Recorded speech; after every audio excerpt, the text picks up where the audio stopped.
because I want to be as helpful to other lawyers as I possibly can.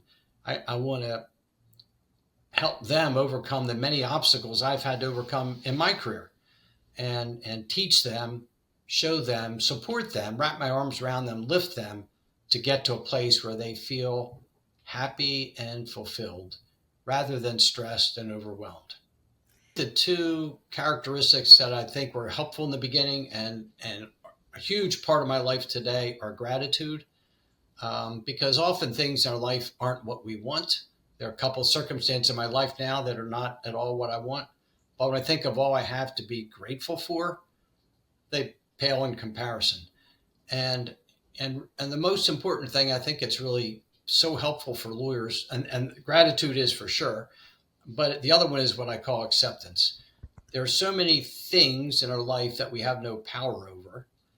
Things in politics, things in the world, things in the economy, things in our work environment. We may not like our managing partner, our client may be difficult, the other lawyer may be a jerk, but we have no power over those things.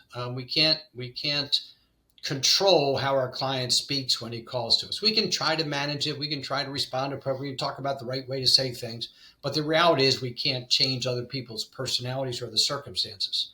But so often we resist and focus on those very things that we don't like in our life. We think about how our partner is just too demanding, and how our client's never happy, and how that lawyer doesn't keep his word and raises his voice. We think about those things and we magnify the stress they cause. Instead of saying, look, that's just what it is. How do I want to respond? How do I want to respond to that difficult lawyer? How do I want to manage that client? Maybe I don't want to represent the client anymore. Maybe I need to set about whatever it might be. But I think those are two characteristics I think are very, very helpful to the practicing lawyer. You had a really phenomenal post about having a panic attack in court that no one saw. Can you talk about that and the impact it had on you? Yeah, and that was earlier in my career when I was still kind of developing some of these skills. And it had a lot to do with that fear that I felt. And you can't be a lawyer and go into court and be afraid. But I just felt overwhelmed, and no one sees it. It's an internal feeling. But some of the characteristics I've talked about now that I help my coaching clients with, help them to manage those things without feeling such anxiety and fear and worry.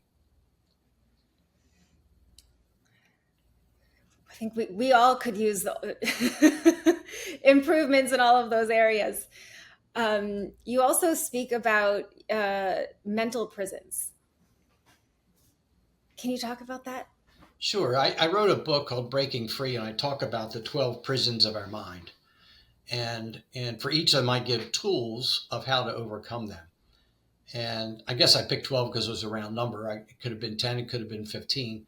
But there are things like comparison, comparing ourselves to others, people pleasing, perfectionism, all three of which I suffered from, particularly when I was a kid. I was very, very heavy. I wore nerdy glasses. I wasn't particularly athletic, and I was brilliant.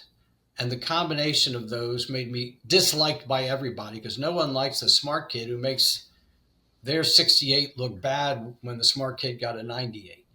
And so I grew up being bullied, picked on, not a wealth of friends. And so I grew up wanting to prove myself, wanting to be the best, so no one could criticize me, and people pleasing. So I'd act one way with you to curry your favor, and act a different way with a different person to curry their favor.